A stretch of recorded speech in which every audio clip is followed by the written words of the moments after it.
And get a horse? Get a horse. Get a horse instead. Get two. Knock yourself out. Hello and welcome to Rekindling Relationships with Beck and Vern.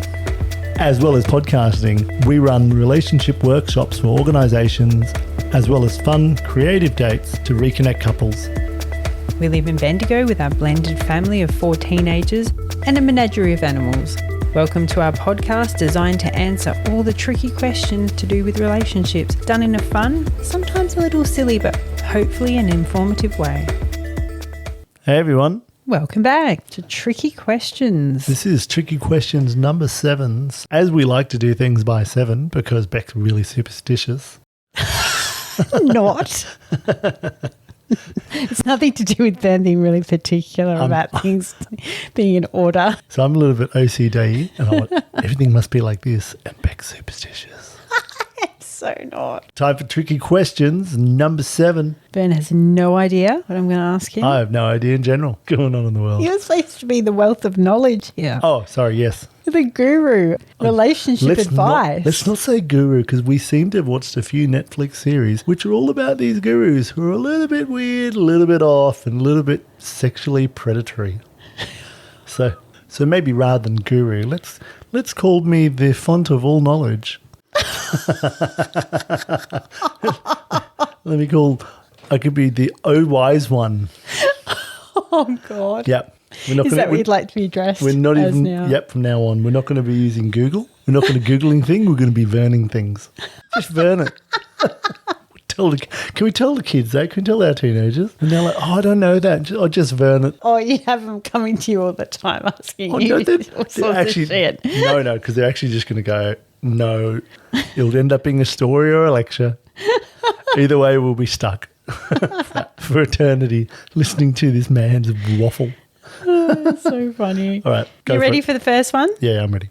Okay, let's go. I've currently started dating a man exclusively who has been single for the last 5 years. He's a great guy in so many aspects, and we have a lot in common. He has even told me I scare him because I remind him of himself in so many ways. The problem I'm having is I am finding it difficult for him to let me in. I feel because he has been on his own for so long, he has forgotten how to interact with a female on a deeper level. Sometimes I feel like a buddy rather than a girlfriend. Has anyone dealt with this before, and what advice would you give me? What a great question. Leave him. No, hang on, that's wrong.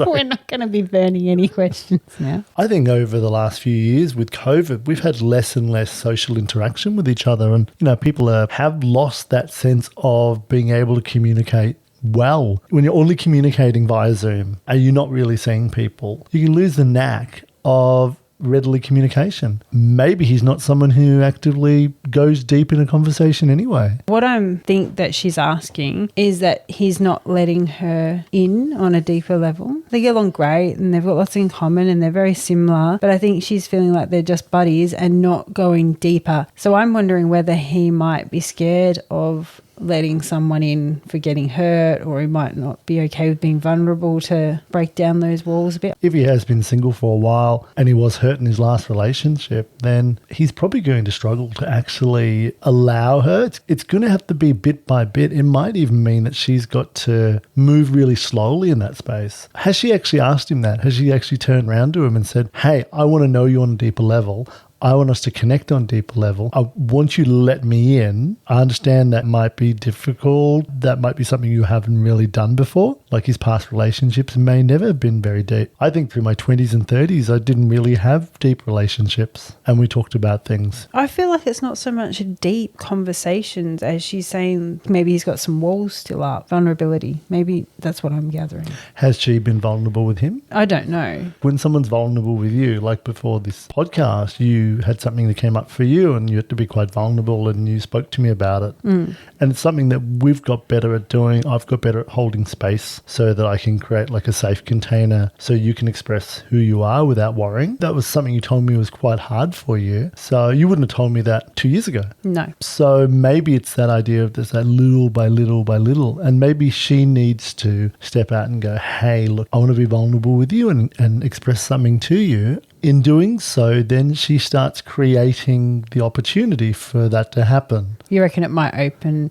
his heart to being a bit more vulnerable? Yeah, maybe. And vulnerability is the key to intimacy, so it it's might the key. improve in that area too for And them. vulnerability is the key to deeper connection and to having really good relationships, isn't it? Yeah. What do you think? Yeah, I think you're right. I like your advice on having that conversation with him and saying, hey, I'm feeling a bit like this, but I feel like I want to connect with you on a deeper level. And her setting the example of being vulnerable and opening up initially, like you said, I think that will help him do the same. And I think you have to preempt it to start off with. I know for myself, I'm a problem solver. So if you say something to me and there's no context, I think that you are wanting a problem solved. And I'm better at it now. I don't leap in and try and solve all the problems. Unless you say to me, hey, I just need you to hear me. You don't have to tell me what you think. It's not about you. Something's coming up for me right now. And like really give some context to it. I'm able to settle into listening deeper than if I believed that you want something solved, you want a problem solved. And that allows me to probably hold space for you better as well, because then I'm just listening because that's what you need me to do. You just need me to listen. Most people just want you to listen, don't they? It's like in a conversation. If you're already thinking about what you're going to say and you're not listening to what that person is saying, then you're missing the whole conversation. You're missing the opportunity for connection because it's about what you want. But when you really listen, and you're very good at this, I've seen you do this with lots of people, just draw people in with questions and presence and they'll just open up and share with you. I think it's setting the context for the conversation and then explaining the fact that I want to go deeper in this relationship with you. I don't want to feel just like your buddy. I want to feel like your intimate partner. And for me, this is what that means. Yeah, just have that raw conversation. There's probably a lot of people out there in relationships who might never really had an intimate conversation before. So it might be quite a tricky conversation to have. Better ask Ben. I hit a few buttons to get to that one. It's like I thought I knew what I was doing and then I totally didn't. Go on. Okay, let's ask Ben. Let's ask Ben. Do you still keep pictures of your exes? If yes, for what reason? I asked my boyfriend like 2 months ago if he still had private nudes and normal photos of his ex-girlfriends on his phone, and he said yes. And I asked him why he didn't delete them, and he said because he had forgotten and that he hadn't time to review all the photos that he had on his phone. But he promised me he would delete them. I have been asking him for several weeks now if he has deleted them, and he always tells me he forgets. Am I wrong in asking him to delete these pictures? What could be the reason he doesn't want to delete them? Should I be concerned? I would say that he should definitely delete them. I would also question this forgetting all the time. Like, unless he's a really forgetful person, he's one of our teenagers that seems to forget everything. He's got dementia, Alzheimer's. There's a medical reason for not remembering. Otherwise, I would probably just sit him down and say, you know what? You have a choice right now. Either you go through and delete them or I go through and delete them. And I reckon he'll get it done really fast because he doesn't want you seeing any of those probably. Wow. What do you think? That's interesting. There was a few interesting comments. Oh, yeah, there's some comments. Tell me what other people Some said. were like, you are not wrong in asking him that. If he knows it makes you feel uncomfortable, if he really loves you, he'll delete the picture. I think that's fair too. Like if he really loves you and it's something that really bothers you, then, you know, whatever, just delete him. I think fair enough when you first asked him and he was like, oh, yeah, I forgot. Didn't even think about it. That's fair enough. That might be something which people would do. But if you've been told and then you haven't done the thing and you know that that's really important, then you're stalling. The other person said, for me, I keep them because they're memories and lessons and they help me learn and grow. Is it possible others keep them due to feelings still attached? This person asked. Possibly, but it doesn't fit all scenarios. No, definitely. See, I don't even get this whole keeping them to learn your lessons and stuff. You remember what they look like. Like, you don't need to keep any photos of them. I've gone through and deleted everything from my past because I don't need it anymore. I'm not with that person. I'm with you. I don't need that old stuff. I think nudes is pretty Oh, God, that's full on. Like, I think that's definitely gone. I don't even think your ex would still that you'd have them, would No. they? Like, if you're thinking about it from the ex's point of view. Yeah, that's so true. Like, you'd be horrified if they still had nude photos of Yeah, you. definitely. So, yeah, I think that's not cool. It's not cool. We're from the pre-sexting generation and the pre-dick pics. You just didn't do that stuff. I read a funny meme post the other day, and it was like, I was glad I was brought up in the 80s and 90s. There is no evidence of my life and all the stupid things I did posted on social media. And I was like, oh yes, so true. That's so true, isn't it? Yeah. I never thought about that, but I did some stupid things in the 90s. Oh my goodness, I did lots of really dumb ass shit. I might have a couple of photos of my dumb things, but yeah, nowadays, if you're a teen, you're a young adult, then everything's there, isn't it? Your whole life and every little pimple and every little problem. Yep, it's all there for people to see. It sure is. You can ask me another question? I've got another question Oh, for you. well, let me hit the button. Better ask Burn. Let's burn it.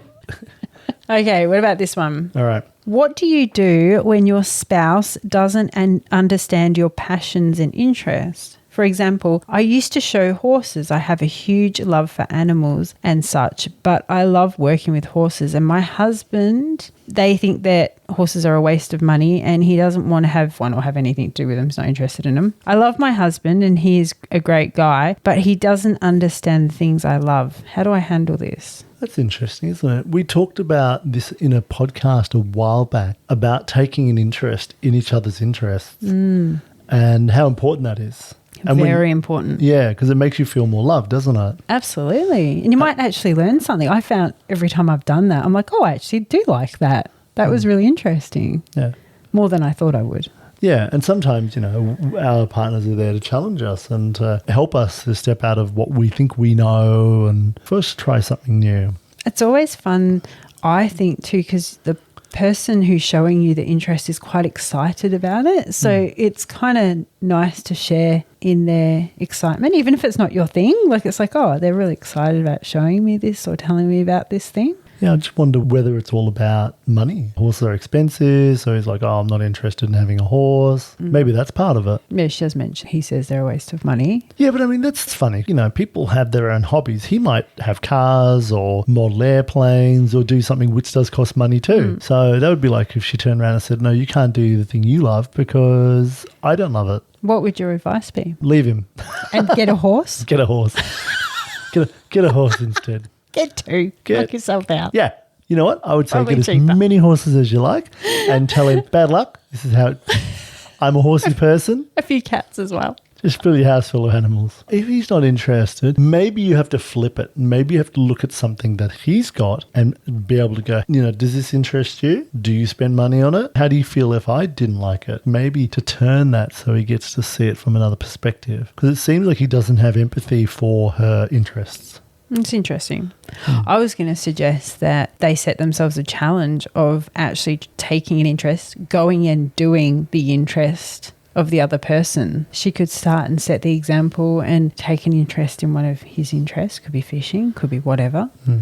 Then he goes and horse riding with her and they go on a horse riding date or something. And, he might like wineries or wine or food and go horse riding to a winery and make it fun. There's something about like when you're with someone else, you not just have them and their family, but also their interests and their hobbies and all the things they love because, it's not like you're with someone and you pick and choose, what you like about them. You might enjoy it more than you think you will. You might. Sometimes you could try new things. Like Beck walked into a sex shop the other day. Oh my God, I can't believe you're saying this. I can't believe. Well, look, lots of people do it, but for Beck, it was the first time. Oh my God. And, there's people that we know listen to this that's podcast. all right. They've probably been in a sex shop too. It's probably not even called a sex shop now. It's the first time, just for everyone out there, that was the first time I'd actually walked into one. Yeah. I think when I first said, let's go in there and find you something nice to wear, you were like, oh, hang on a second, because there's all these preconceived ideas about this thing. And I thought we were going to check out bras and things, and you were like, oh, no, we're going to the adult shop. We're going to the adult shop. I'm a little challenged by that, but okay. Because I'm not an adult. I do like challenge. I do like that. And what did you think? I actually really found it fascinating. Yeah, it's really There interesting. were so many interesting things in there. Like, wow, how many toys are there? So many toys out there. And things to play with. Like, I was just like, oh, this is fascinating. Why haven't I done this before? She really liked it. There you go. So, you never know. You just try something new Yeah. And you might be a bit challenged by it, but I think supporting each other in that as Yeah. well is good. Being challenged is okay. I was really impressed by how well you took it, actually. Thanks. I thought you're going to run. You're just like, oh, that's not going to happen. I even joked around with the lady at the front. You're hilarious. You're funny. You're a funny person. All right. Can I ask you a question? Yeah. Hang on a sec. Questions are back. Here's the question. So, my boyfriend and I have the best relationship, very honest and open with each other, but I have to confess I do keep one thing from him. I do a little weed here and there. He is very against it and doesn't know I do it, so she smokes a bit of weed. I always feel so guilty. I don't want to disappoint and upset him, but I haven't had the best childhood and I have depression and anxiety and anger issues, and it just really helps me mentally to help control those emotions. What should I do? That's a really good question, because some people do use it for medicinal purposes. As long as, that's what she's doing and it's not like it's suppressing all the things she needs to deal with. If she's just using it for medicinal purposes, I think she should tell him. I think she should say, hey, you might not approve of this, but this is something I do for these reasons, and, it just helps me a little bit. Take the edge off things. I don't know. I think maybe she should tell him. What about you? What do you think? Yeah, definitely. The thing is, though, if he's very against it, I think both people have to actually explain where they come from. Yeah. And what's going on for him. He might have a reason why he's against it. But I was very much against things like speed and those sort of drugs when I was young, because I had a friend who got heavily involved in it and really messed him up. It's not like she's doing heroin or something. No, she's not. It's like it's not like it's affecting her life. It's not like she's hardcore addicted to something. Yeah, and I think the fact is that at the end of the day, it's actually the not being honest with him about that'll affect her more. That will definitely affect. And him if he finds out, then he'll be more upset, won't he, by her not saying? Yeah, probably more upset than actually the fact that she's smoking weed. Yeah, is that he hasn't been told. Yeah. Hasn't been told about it. I think have the conversation. Have the conversation. It actually probably applies to many things people might hide, that they feel their partner might not be entirely comfortable with. I think you're better off having the conversation. I think honesty is always the best policy. And they might come around and see things from your perspective anyway. They might join in. They might. Might want to have a session with you. Okay, your turn. It might help the sex life. She get very horny and hungry. Might be more intimate at night. I don't know. You seem to have a lot of knowledge about this question. All right, go on, your turn. That's what I've heard anyway. Next question for you is, better ask Ben. I love that button. Thoughts on your partner speaking to exes when they have had too much to drink, or trying to add them on Facebook. So this person says, currently I sit here in tears because I tried to calmly talk to my partner after finding out that once again he had reached out to another ex when drinking with his sister. If it were me, it would be the end of the relationship. But my partner says I can't control who he speaks to, which I agree with. I also don't want to put up with being made to feel like I'm not enough, or that he's trying to rekindle things or jump ship with an ex. I wouldn't dream of talking to my exes because I know how it would make my partner feel. Am I overreacting? I already feel like I'm not enough. Whenever I try to express my feelings, I hit a brick wall and my partner jumps straight on the defensive and we end up arguing. What would your advice be? Wow. I'd tell him he should stop drinking and he shouldn't be allowed his phone when he's drinking. Yeah. That's weird that he was like drinking with his sister and then decided to reach out to his ex. Yeah. Okay, it's strange. I don't know. His sister. Yeah. It seems like he's actually trying to get back into an old relationship. Otherwise, why would you? Yeah. Why wouldn't you just leave well enough alone? It's over. And yeah. Maybe he needs to actually sort out some stuff that's left over from that relationship. Problem is that he's reaching out to his ex, but something about that connection that's still there. Yeah, otherwise he wouldn't reach out to them. Exactly. So that's the thing that needs to be sorted out. I think he needs to sort that out. Yeah, absolutely. How would he do that? I don't know, go and see a counsellor, go and talk about it. Yeah. And maybe he needs to fully commit to this relationship where he goes, okay, I need to just delete them off. Don't reach out for them, delete their numbers, delete their contacts, and just fully be present and committed to this one.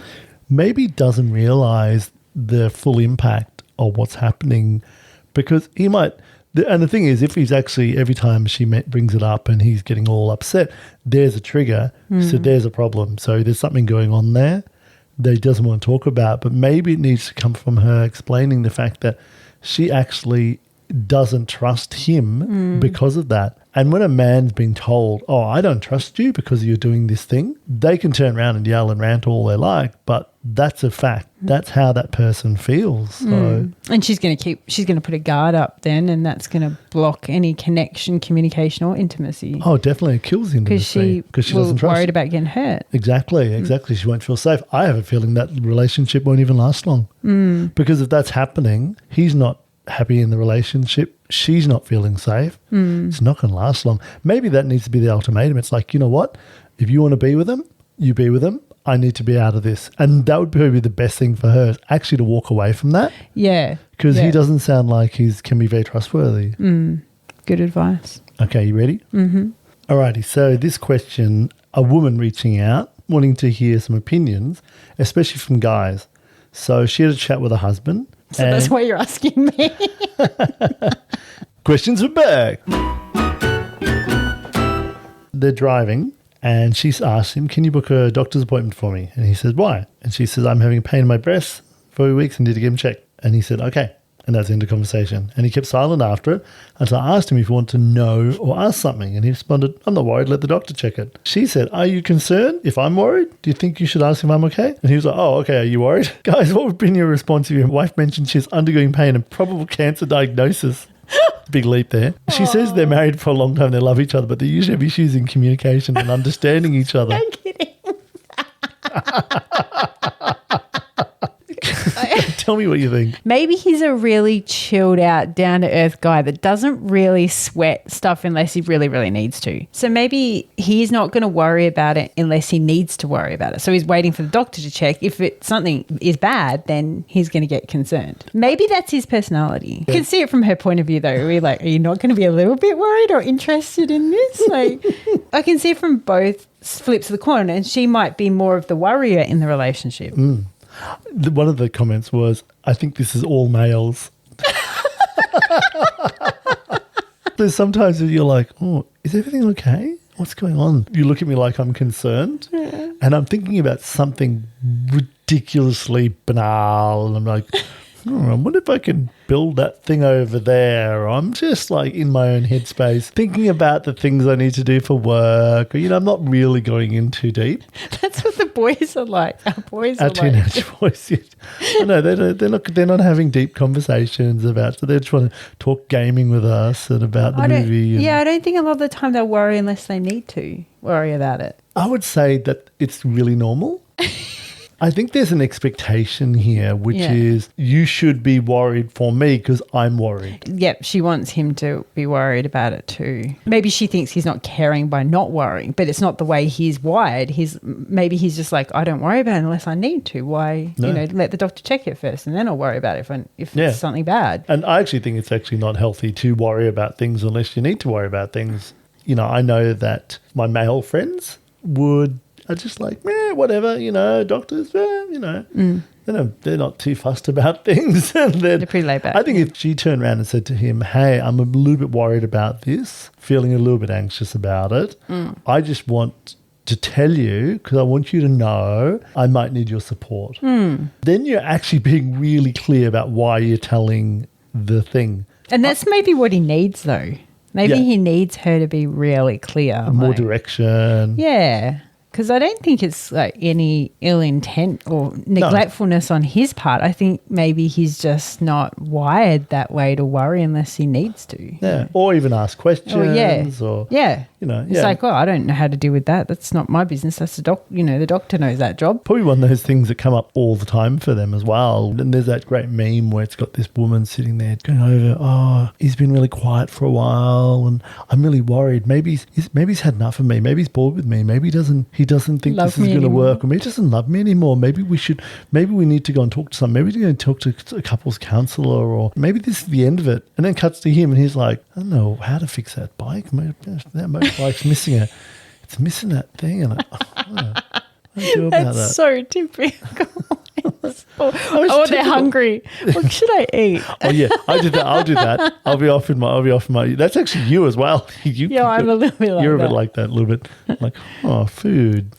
I'm really like that with work. When I have work on my mind and I'm thinking about work, in my head, there's nothing else really as important as that. And sometimes we have that issue where, why isn't this concerning her? Why isn't she worried about this work thing? Why isn't she having input in this and dealing with this now like I am? Yeah, and you're probably thinking, why is he not worried about the teenagers and the blah, blah, blah? Yeah, mine's all relationship stuff. Yeah, and other task stuff. Sometimes. We've actually come to that agreement and understanding about each other. I think for us, when we have conversations, we're probably a little bit clear about what we want from that conversation and what we're asking for and what we need. Because if you don't ask for what you need, you can't have expectations on it. Well, your expectations are based on how you feel. Yeah, and the other person's never going to know Sometimes that. that's it. It's not. They might know how you think. They're not always going to know how you feel, and they're not going to know how to respond because you want the other person to respond the way you would respond. Yeah, exactly. And they're probably wired quite differently. Interesting question. I like that one. Right. So thanks so much for listening to another Tricky Questions. I hope you've been enjoying all our episodes. We've had a couple with books. We've talked to a couple of authors. We are going to explore a few more books. It's about time we did our next season of 7 somethings. Yeah, so tune in for that. Tune in for that. See you next time. Thanks for listening. Please subscribe and follow us. And check out our website at rekindlingrelationships.com. Bye for now. See ya.